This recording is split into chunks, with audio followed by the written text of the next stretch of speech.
চিটাং যেতেছিলাম ট্রেনে, তো আমার সামনে একজন বসা ছিল, ছোট ছিলাম, দাড়ির মোষ উঠে নাই তখনও, তো খালি একটু পর পরই ইংরেজি কয়।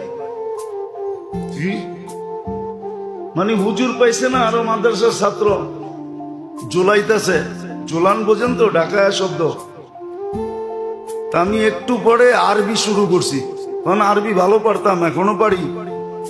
তখন যখন আরবি শুরু করছি, কয় হুজুর বুঝি তো না, বাংলায় কইতে পারেন না? আমি কি এতক্ষণ ভাল লাগে না?